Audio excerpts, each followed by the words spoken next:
Life happens, and not always the way we expect it to. Every single day, we face change, stress, and uncertainty. What if you could learn to thrive no matter what life throws your way? Resilience expert Adam Markell and his inspiring guests explore breakthrough strategies to fully embrace change and build the resilience required to become change-proof.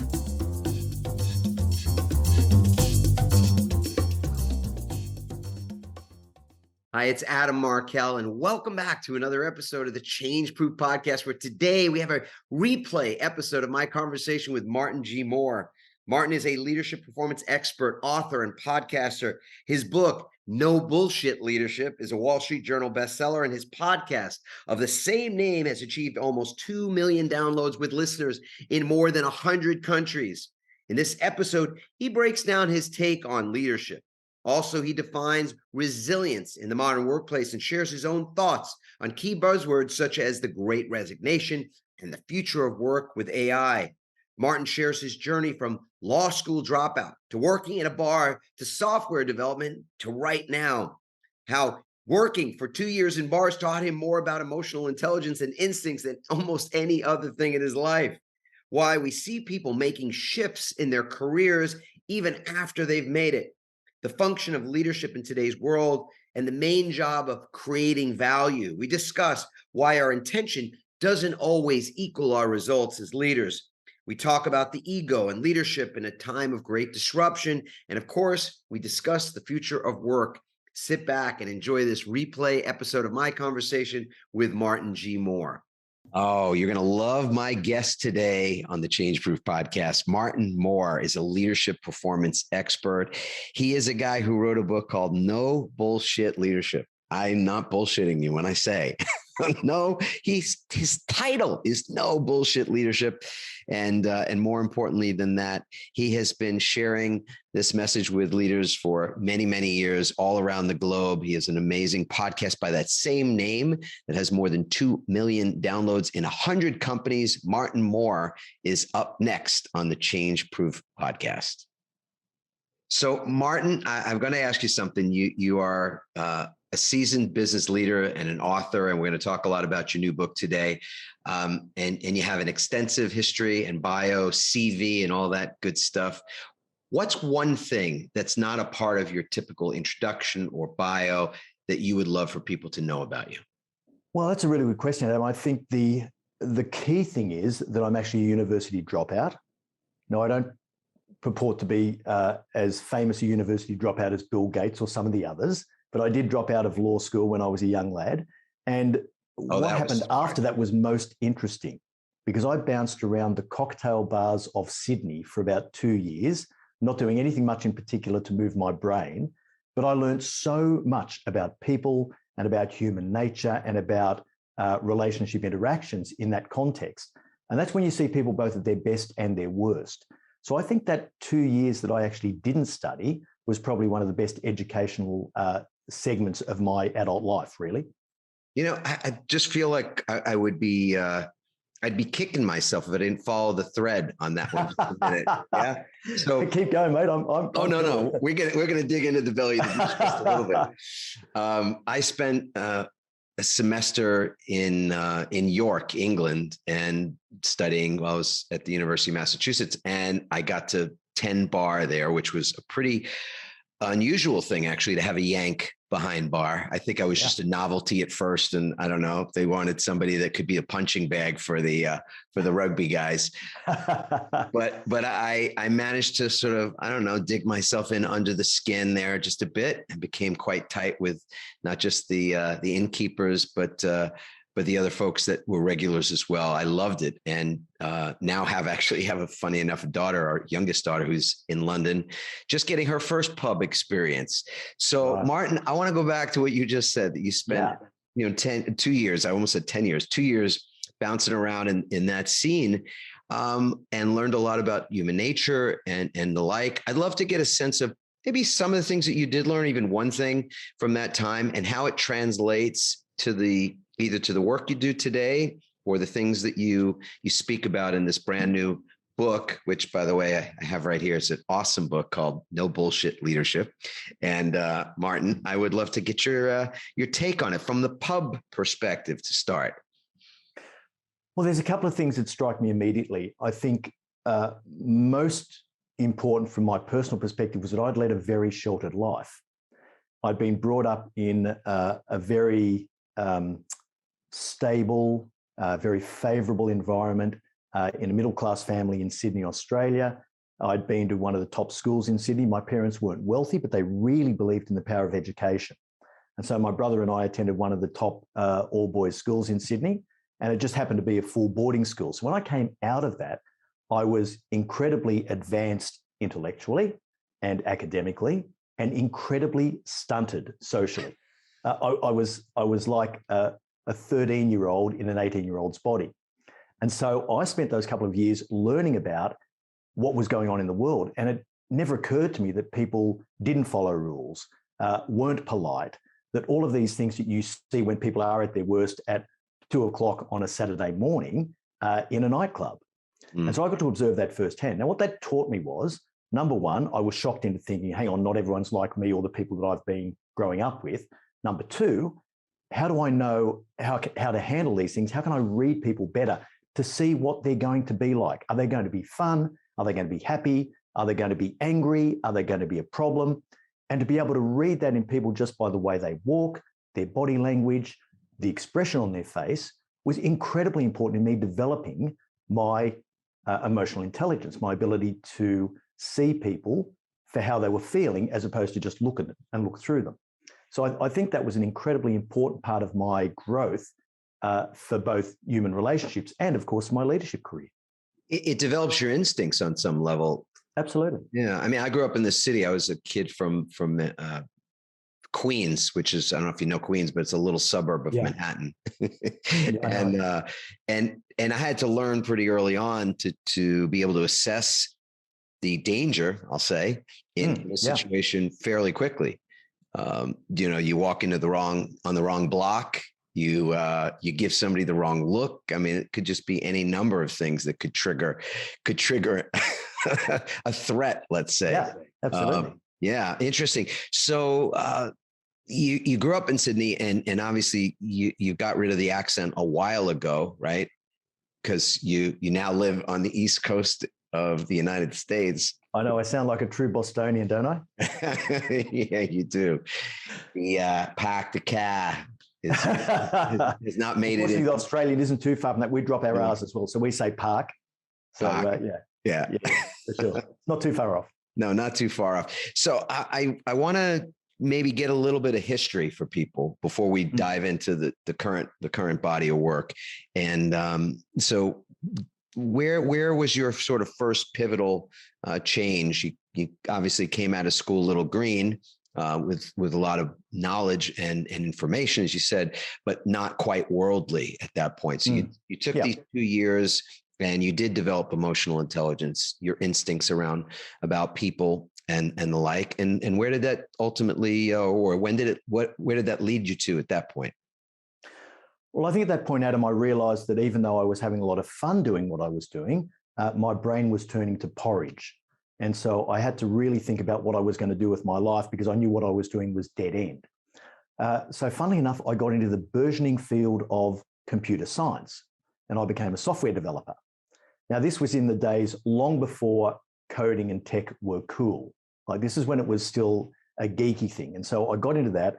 I was very good at maths, the logic of programming I used to enjoy. And I went to work for one of the big banks because in those days, the employers were the very big, banks and companies like American Express and so forth that had very large mainframe systems that required heavy processing. So I was one of those programmers back in the mid-80s. And from there, I got into consulting work. I learned to move between a lot of different organizations through this consulting work. And because my probably superpower is being able to see patterns and to see how patterns affect different circumstances, I very quickly worked out that the problems were common between these different organizations I was working for. They were the same everywhere, even though everyone says we're different. No one's different. The problems are pretty much the same. And if you can see the patterns and recognize them and bring forward solutions that aren't necessarily the solutions that are inherent or systemic in that industry, you can actually make a big difference. And so I really enjoyed that work. So I was really working as a project manager mainly in the software industry. And it wasn't until about 20 years ago in the early 2000s that I got serious about actually having a career.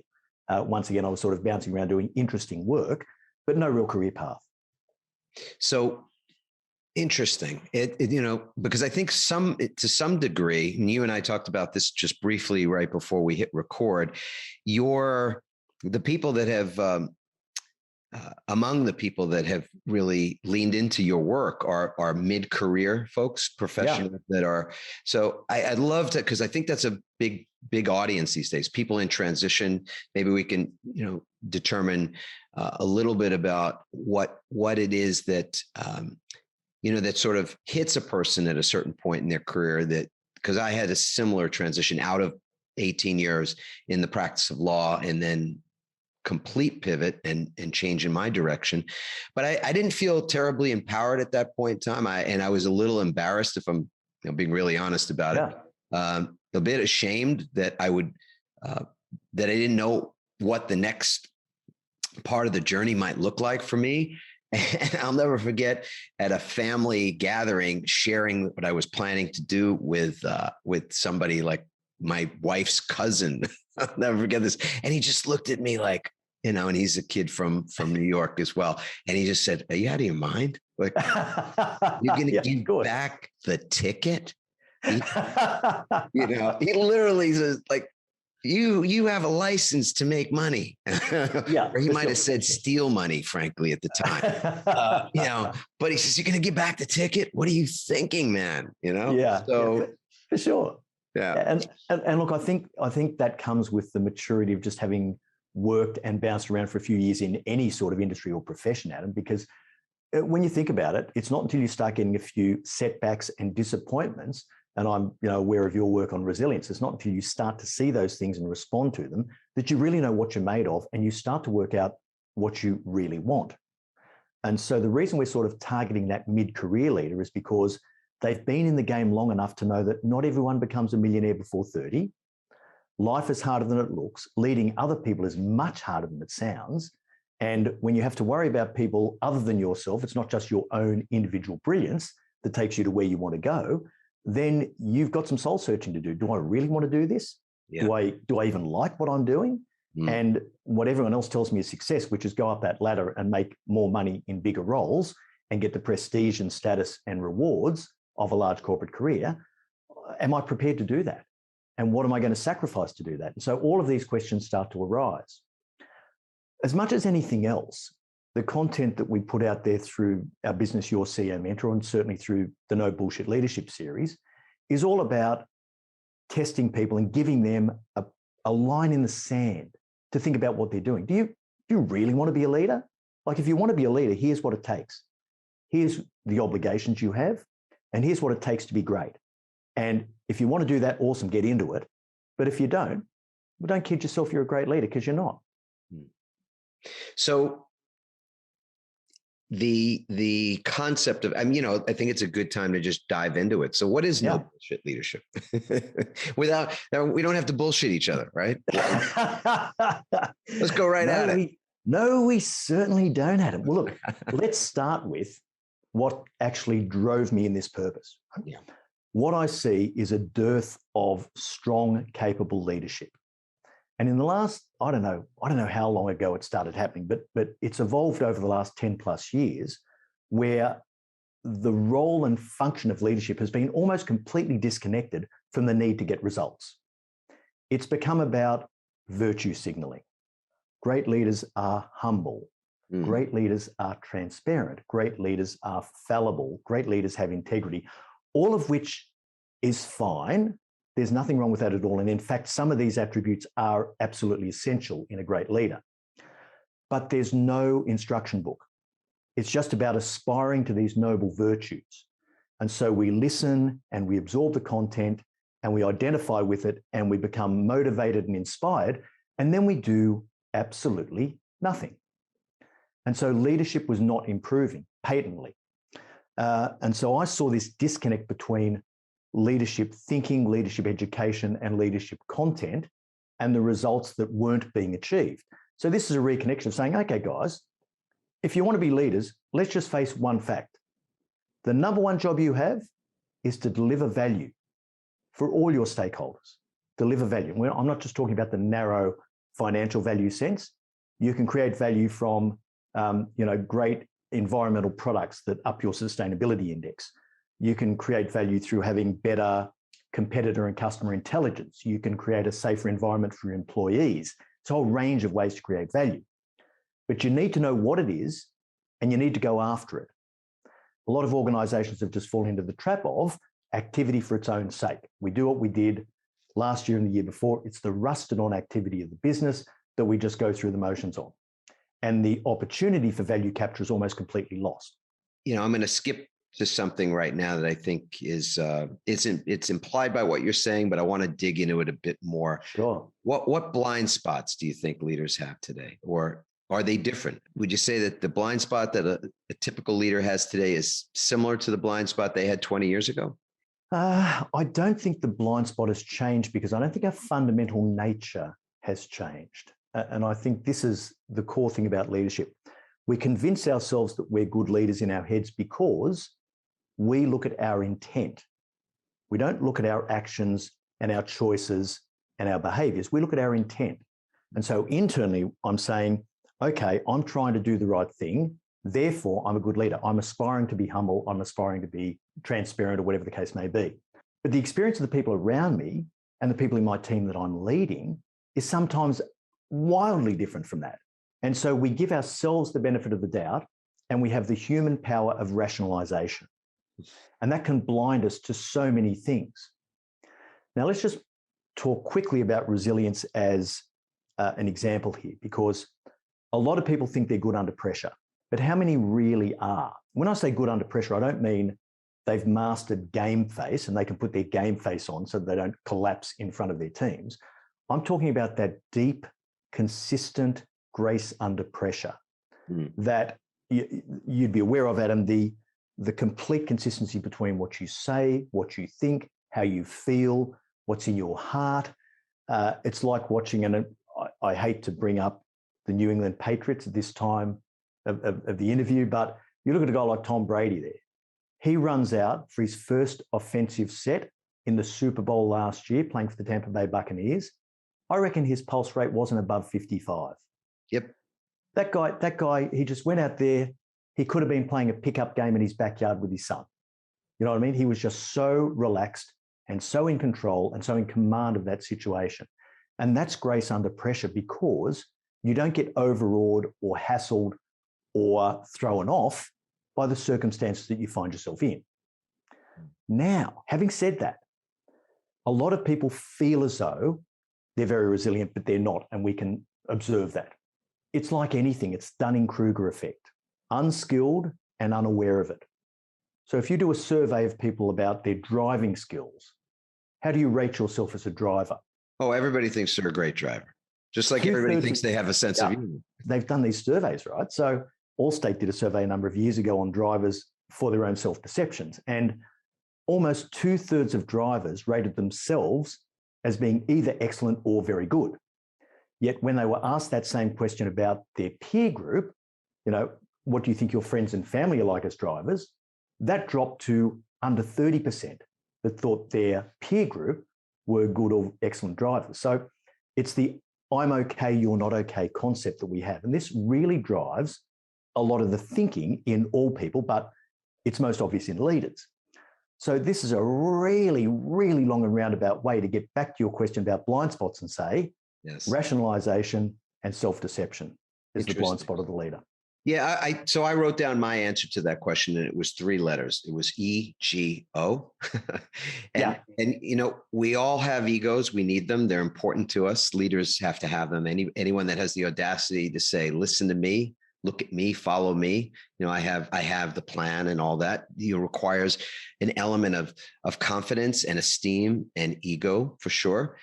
But I think the things that you're describing for me when it comes to that blind spot really have to do with this lack of humility.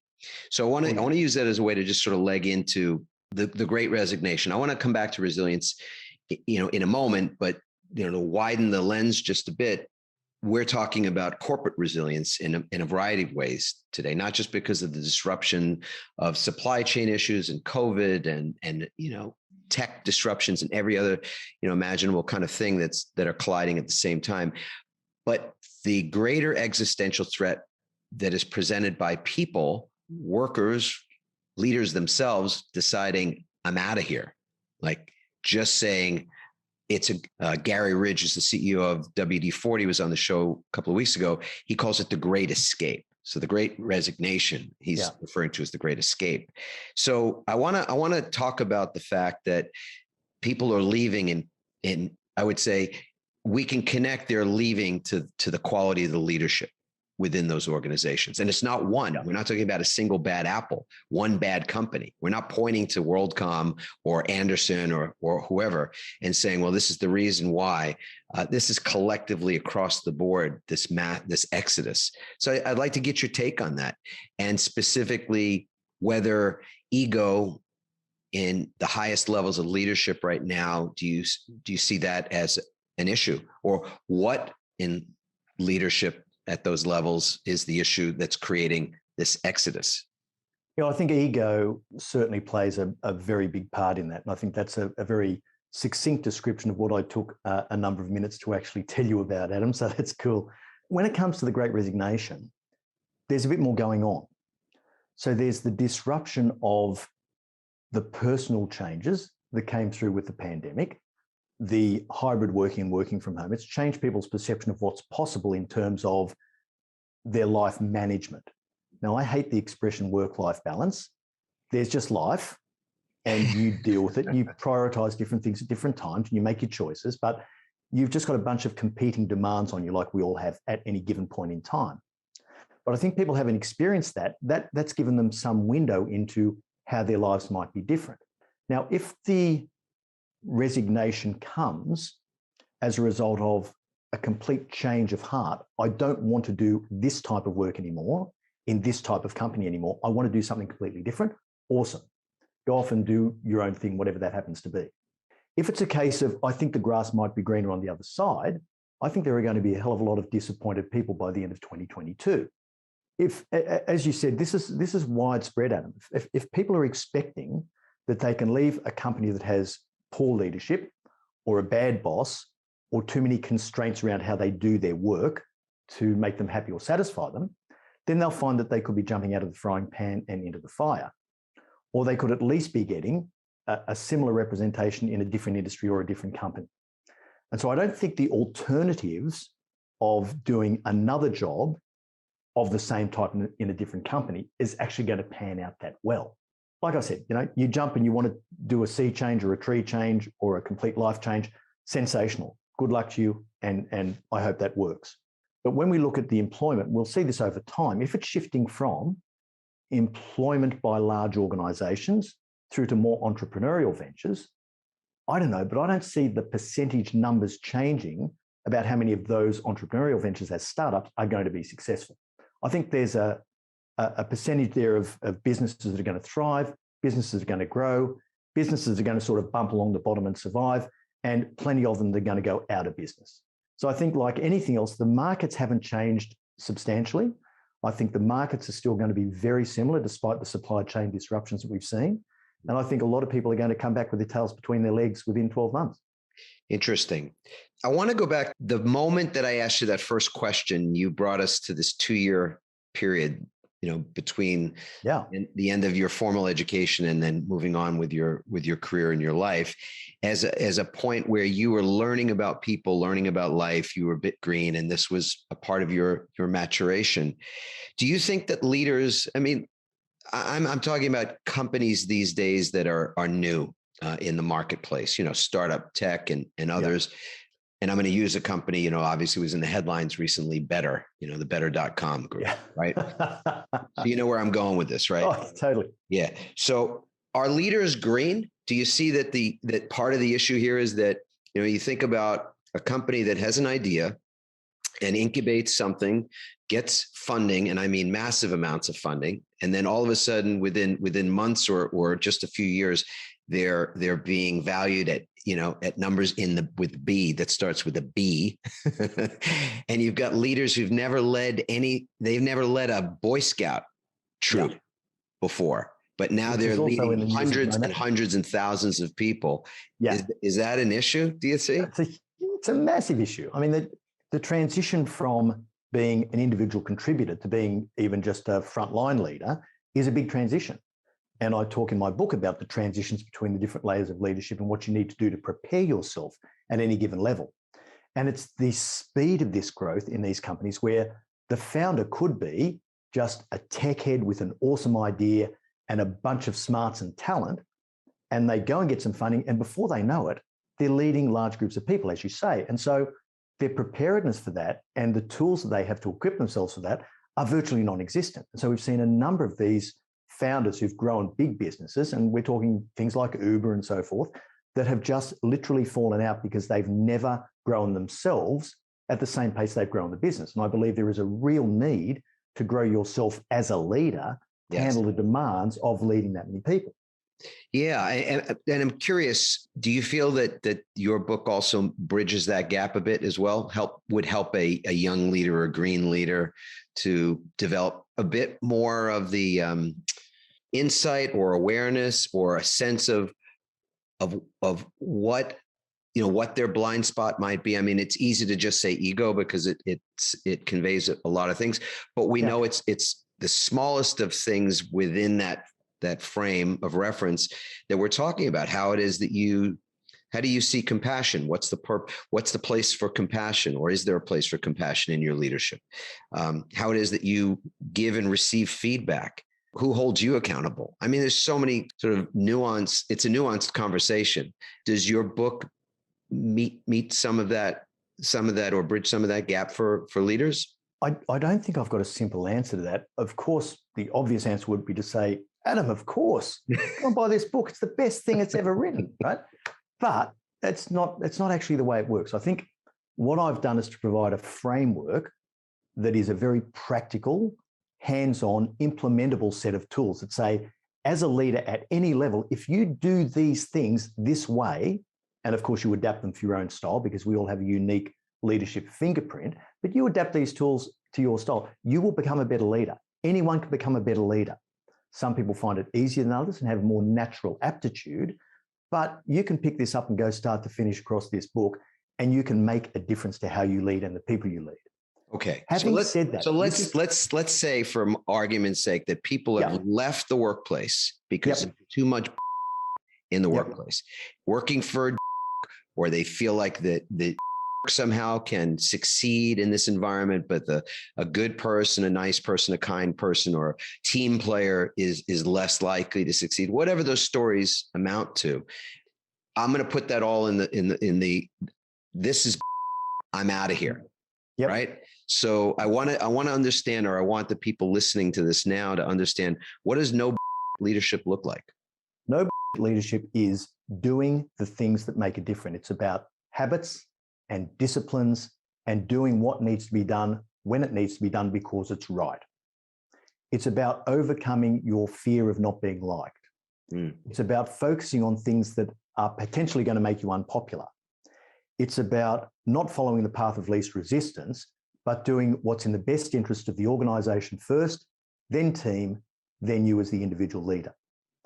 And so it's about subordinating yourself to higher order objectives. And then it's about developing the habits and doing the things repeatedly that go against your very nature as a human being. It's so ingrained in us to seek affiliation and approval. It's part of who we are. It's in our DNA. And when you look at our fight or flight responses that we're all programmed with, being able to overcome those, to be calm and rational and level, to be a leader who can actually do what needs to be done when it needs to be done with strength, but also with empathy, that's the key to it. The no bullshit leader doesn't make excuses about why they're not doing things. The older I got in my corporate career, I got to tell you, Adam, every excuse that ever came across my desk just started to sound like the dog ate my homework. That's all it sounded like. Didn't matter what was coming out of their mouth. All was going through my head was, yeah, the dog ate your homework, dude. I'm with you. So, it's about not compromising. It's about taking accountability for what you do. And fortunately, one of the things about my very early upbringing was that was instilled in me very deeply. And so that wasn't a huge leap for me to make. But the 7 pillars of the framework I have in No Bullshit Leadership are all about doing the things, taking the actions that make a difference to the people around you and a difference to the organization that's paying your way. Yeah. I want to go back to resilience for a moment because, everybody makes mistakes and we're living, I'm going to try to connect these things. You let me know if I'm really off base here.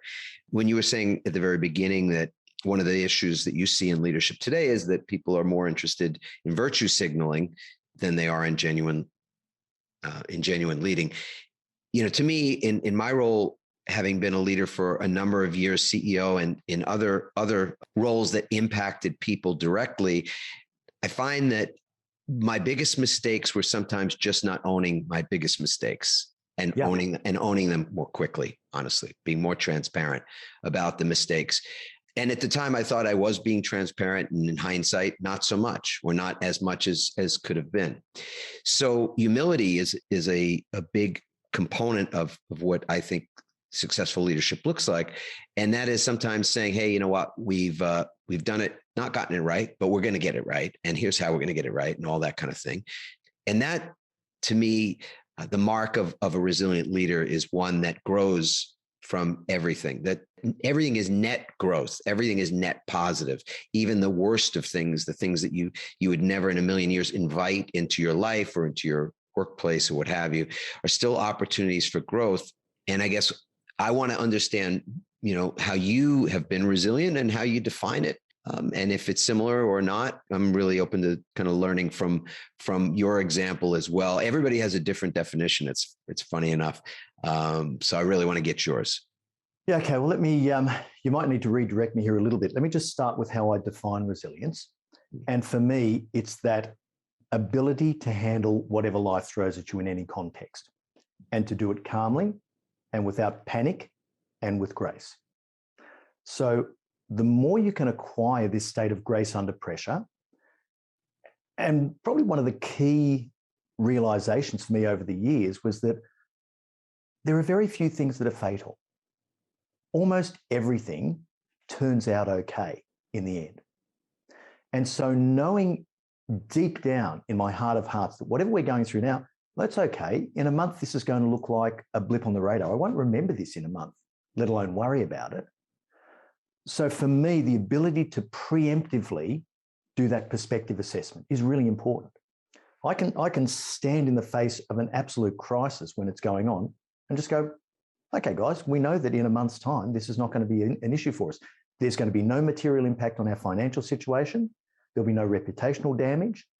I've got a team of incredibly smart and capable people here, and I trust you guys to sort this out. And when those words would come out of my mouth, Adam, people looked in my eyes and they knew I meant it. They knew that I genuinely was relaxed because I trusted them, because I had spent a lot of time selecting and grooming and mentoring and trusting and pushing and stretching these guys who worked for me, that I had confidence. I knew what their limits were. I knew what the extent of their capabilities were, and I knew that they would solve that problem, and I'd have to lose 1 minute of sleep over it. And so that knowledge of the fact that everything is going to be okay because I've done the work already, that gives you an incredible amount of confidence, and for me, build an enormous amount of resilience. It's interesting because the future will always teach us something if we ask the future for wisdom. The wisdom is always that, as you said, the present is going to be a blessing in some way. The present will provide an opportunity for growth, and we will ultimately be better, even if it doesn't feel that way in the moment. And so many people, I think now in particular, are struggling with the uncertainty, the ever-present uncertainty. Our book, Change Proof, is a book about how you work with and leverage and embrace uncertainty as a powerful tool. But ultimately, you have to see what's happening in a certain way without judgment so that it can be accepted. Not that you give up working on making changes to things that are happening, but that you're not operating from a place of fear of those things. And I think so often it is that we operate from that place of fear about it becoming an annihilation, like you said, that it would wipe us out, that we miss the wisdom that the future would share with us. So I want to find out, before I ask this other question, I want to get to how it is that you have dealt with change. Do you have a process for working with change? I think from my perspective, I'm extremely change tolerant. And in fact, I welcome change. I love being in a state of constant challenge. I love the excitement and opportunity that change brings. So when we see a very uncertain and ambiguous and complex environment, I look at that and I go, oh, wow, that is laden with opportunity.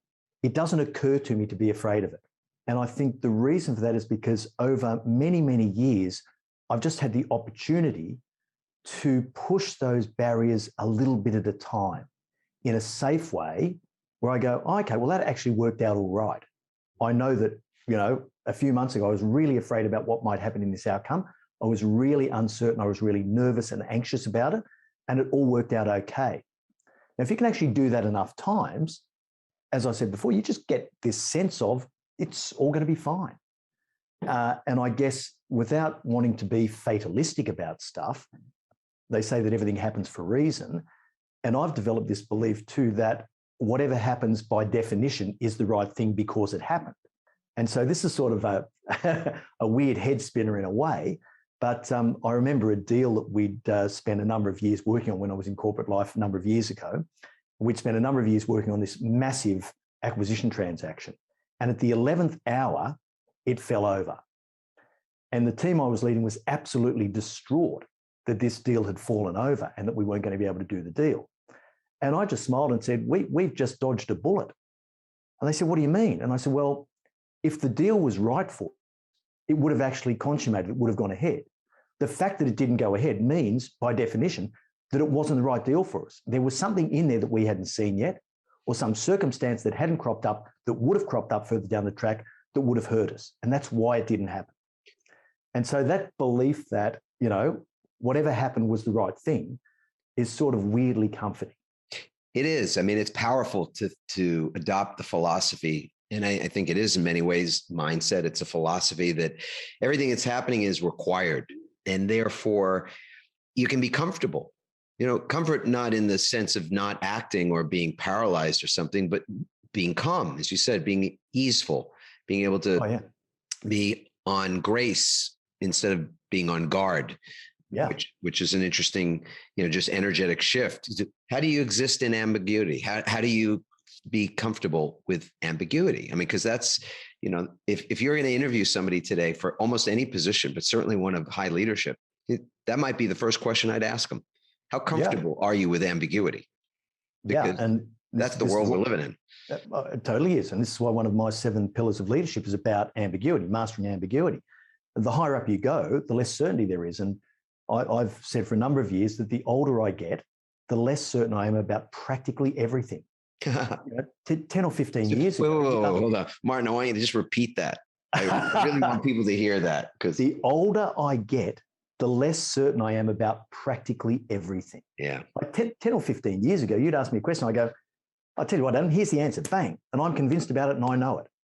But these days, I just get to see all of these nuances and shades of grey. And I just go, well, I believe this, but then there's this thing over here and I can really see their perspective and I can understand why people think like that. And I might be missing something over here. So all of a sudden, I've just become grossly indecisive. Yeah. You don't need it to mess with your decisiveness, but still recognizing how much grey there is in the world and always maintaining that curiosity, the ability to question everything and to question your most fundamental beliefs, which is where I've managed to get myself to. And funnily enough, I feel much better as a person in not having really stringent views about anything and not being strident in my beliefs, but by always looking at the possibility that something else might be true. Yes. And, Iger recently announced he's, leaving. And the reason, which I thought was really very much what you're talking about, is stating an inability to listen, or to sort of stop really accepting other people's ideas as possible, meaning that he just stopped kind of acknowledging that he might not have the answer, or that he might not be the most knowledgeable person in the room about something. And to have the self-awareness to recognize, hey, I'm not listening anymore, I'm not listening the way I used to listen, is quite a remarkable example of what self-leadership and self-awareness and emotional intelligence actually looks like.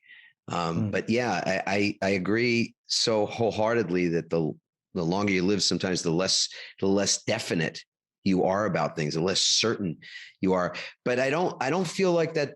Just as you said, I don't feel indecisive as a result of it. I feel like there's just more humility and perhaps a greater willingness to listen. That's a skill I'm still working on, frankly.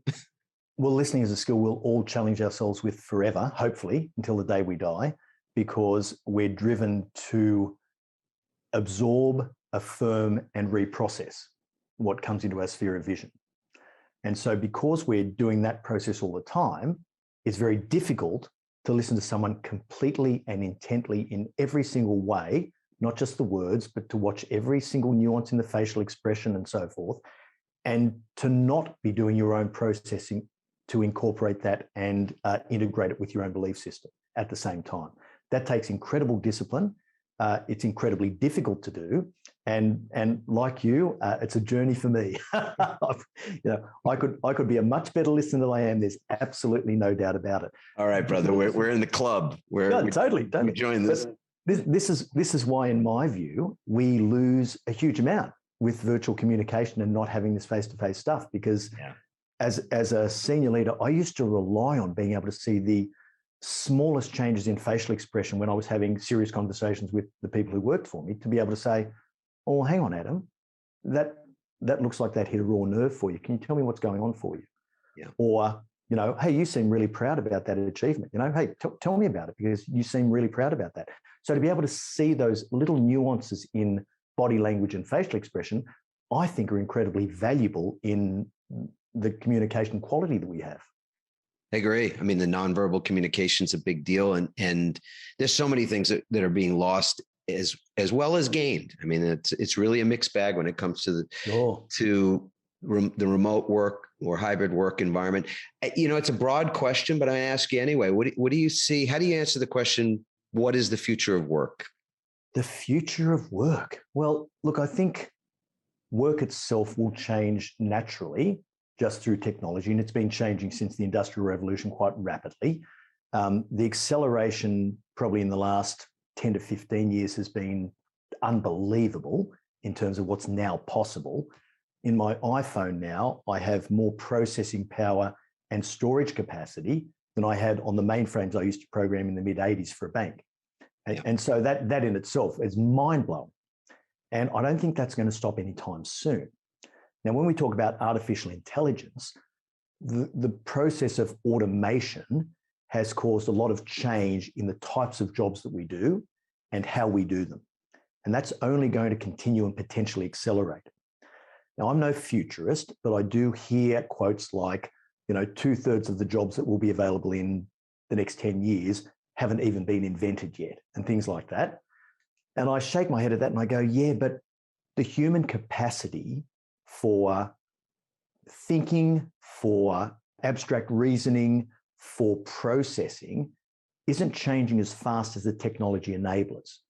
So are we going to see a left behind underclass of people who just are outstripped by the need for them to do the sorts of jobs they're doing now? Now, I hope that's not the case. And historically, we have seen that people have been able to retrain and re-equip themselves for different types of roles. But this is one of those places where there's going to be massive opportunity and also massive disruption. And I think there's going to be a lot of wailing and gnashing of teeth between now and when we see this play itself out. Indeed. And I would say, I think there'll be even greater need for collaboration, but we're going to collaborate differently. For sure. And maybe it is in greater collaboration that this retraining or retooling large groups of people that have not, maybe haven't had the kind of training thus far that would enable them to succeed in the world that is ahead of us. That's where that shows up. I mean, clearly, well, I don't want to say clearly, it's too absolute. Nothing is clear. Yeah, right. Public education has just, I think, failed in so many ways. And, and not because teachers are doing a poor job. So just so I want to be clear about that. My wife was a teacher for 17 years and my mother-in-law for 35. And, most public school teachers or private and public school teachers are doing a phenomenal job with what they've got. I just think that the training of teachers, as well as what the curriculum has not changed nearly with the times. So that's right. Yeah. Totally different topic, of course. I have so enjoyed this conversation, Martin. I would love, as just sort of a final question, our show notes will include information about how people can find out more about No Bullshit Leadership. I'm going to make the assumption that as a follow-on to the book, there are other resources for people as well. Is that true? Oh, absolutely. And I think for anyone who wants more of what you've heard today, the No Bullshit Leadership podcast is probably the way to go, because whatever your favorite podcast player is, short, sharp episodes, 15, 20 minutes max, just how to actually do the practical things that make a difference as a leader. We don't worry about the virtues. We talk about what you need to do differently to make a difference to the people you lead. That's it. Fantastic. So my last question for you, at least for the moment, Martin, is share a ritual. Our book, Change Proof, has a lot to do with ritualizing resilience and how we do that moment to moment, really, in our lives. And my life is very much a product of rituals. I'm guessing yours is not a lot different in that respect. What's something that you have ritualized or habitualized, let's say, to create greater resilience for yourself? Yeah, daily reflection for me. What I got into the habit of a long time ago was finding a way to keep myself honest and to hold myself to account for the things I did as a leader. And I think my early days as a leader, I was as bad as any of you could have been and probably worse than most, but I did have enough self-awareness to realize I was bad at it. And so I held myself to account for doing those things on a daily basis that I knew needed to be done. Now, I've always been fortunate enough to live within a relatively close commute from where I've worked. And so driving home 20 minutes or half an hour, I'd sit in my car and I would reflect about my day. And the key question was, what did I avoid today that I know I should have done? That was the key question. And then everything else flowed from that. But just the willingness to ask myself that question every day and hold myself to account and say, yeah, I avoided that conversation. Why did I avoid it? What was at stake for me? What were the things that forced me to get myself busy with other stuff that are completely justifiable, but I know I used as tools to avoid what I needed to be really doing? And when's the next opportunity I have to do it? Who suffered because I didn't do it? All of those sorts of questions that enable me to keep myself honest and to grow as a leader. Oh, I just so love your answer to that, Martin. It just really resonates with me. To me, questions are so powerful. In fact, the three-part process to our change proof model is about pause, ask, and choose. And the ask part is really, in so many ways, the most powerful. I don't think we ask enough questions. I think we've been trained from the time going back to early childhood for me, early school days.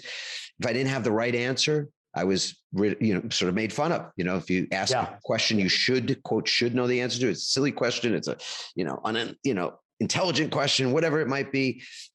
You were quickly shown how hazardous that was. And so I just stopped asking those kind of questions. I think many of us have been trained out of questioning, and making and asking really deep, incisive questions.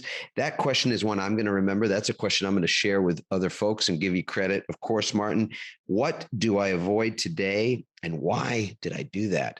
I mean, that's a powerful inquiry right there. It really is. I thank you for that. Yeah, no, it's a pleasure. Do that for enough years, it will shape the way you are. Yeah, indeed. Well, I'm committed to being a no bullshit leader, brother. Fantastic, Adam. I love it. Thanks, mate. And thank you so much for having me on. I've really enjoyed it. Fantastic. Okay. Ciao for now. As always, everybody, check out our show notes to find out more about Martin and his amazing work. And if you love this episode, please feel free. In fact, we'd invite you to share it with a friend, subscribe, and let us know your thoughts. Your comments are really valuable. And I am the one that answers those, just in case you wanted to know. I so loved my conversation with Martin Moore. I hope you did as well. I mean, anybody that writes a book called No Bullshit Leadership is definitely somebody I'm interested in chatting with. And this conversation was not it was not predictable, and it was enjoyable on so many levels. One of the things that I absolutely loved was the question that he asked himself. So my final question to him was, what's one thing that you do to build your resilience each day? What's one ritual or habit that you have to build your resilience each day? And he said that he sits in his car for 30 minutes before he re-enters the house. He goes out to work and then comes back and sits in his car to just consider how the day went, consider some things that he might even want to learn from. And he asks himself a specific question. That question is, what did I avoid today? What did I avoid today? And why did I do that? Why did I choose to avoid that thing, whatever that might have been? It could have been a difficult conversation that was supposed to be had. It might have been other communication, an email or something to be written, or some other action that he wanted to take or that was to be taken, but he avoided it. I think this is one of these powerful questions that reveals, in many ways, can reveal our blind spots. He and I, during the conversation, we did talk about what is the single biggest blind spot for leaders today and even 20 years ago. Is it the same? Is it different? And I loved our discussion of that, and how the leader's ego in many ways is that blind spot, and that humility in many respects, I believe, is the solution to that. But humility without losing confidence in one's ability to lead, in one's ability to make decisions, and one's ability to be decisive. And yet humility is this superpower when it comes to dismantling, at least in the moment, the ego, and the ego's desire to be right, the ego's desire to get exactly what it wants in the moment, etc. So this question is very much a question, I think, that plays the string of humility. It's the theme of humility that's resonant in this question. What did I avoid today?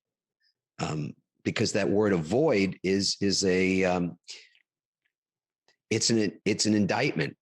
It says something about our intention. Not what didn't I do today, but what did I avoid today? What did I avoid doing today, saying today, and why? So the inquiry is twofold. It's a what and it's a why. I absolutely love that. I love the conversation that we had about the future of work. I thought that Martin's answer to that question also was quite incisive in talking about how important it is that as leaders we are able to embrace the unknown, embrace ambiguity, et cetera. Yeah, there's no question right now that the world is so uncertain. There's so much massive uncertainty that's creating anxiety in people's lives that we have to be able to develop our own process to be okay with that, and not just to tolerate it, but to utilize it, to leverage it. That's really what Change Proof, this brand new book of ours, is all about. How it is that we are leveraging the power of uncertainty to build our long-term resilience, our long-term growth. And in so many ways, it is developing a comfortability with ambiguity. So our capacity to accept change without judging it as good or bad, right or wrong, fair or unfair. These are made up concepts that we have come up with. Inherently, nothing is good or bad or right or wrong or true or false. It just is. And so if we're able to see the lack of certainty as something that isn't necessarily harmful to us. It gives us access to greater resources. It gives us the opportunity to potentially seize the creative opportunity in that uncertainty or that ambiguity. So absolutely just loved, again, having Martin on the show today. Looking forward to many more guests talking about what it means to be change-proof, what it means to be resilient in a world of great uncertainty and adversity even. And we'd love to get your comments. If you've got guests that you suggest that we invite onto the show, we'd love to hear from you. If you have comments, suggestions, feedback, again, it's all welcome. And we love you for doing it. Please, if you have questions for us, let us know. If you'd like to share what you've experienced here, our content, this particular show with other people, please do that. That's our invitation and even our request. Okay, I'll just say ciao for now, everybody, and we'll see you on the next episode of Change Proof. Thanks for listening. We hope you now have even more tools and greater insights to build resilience and become change-proof. Remember to leave a review on Apple Podcasts, and you may be featured in an upcoming episode. For more resilience tips and strategies, including support for building change-proof teams, visit adammarkel.com. To get your own free resilience assessment, go to rankmyresilience.com.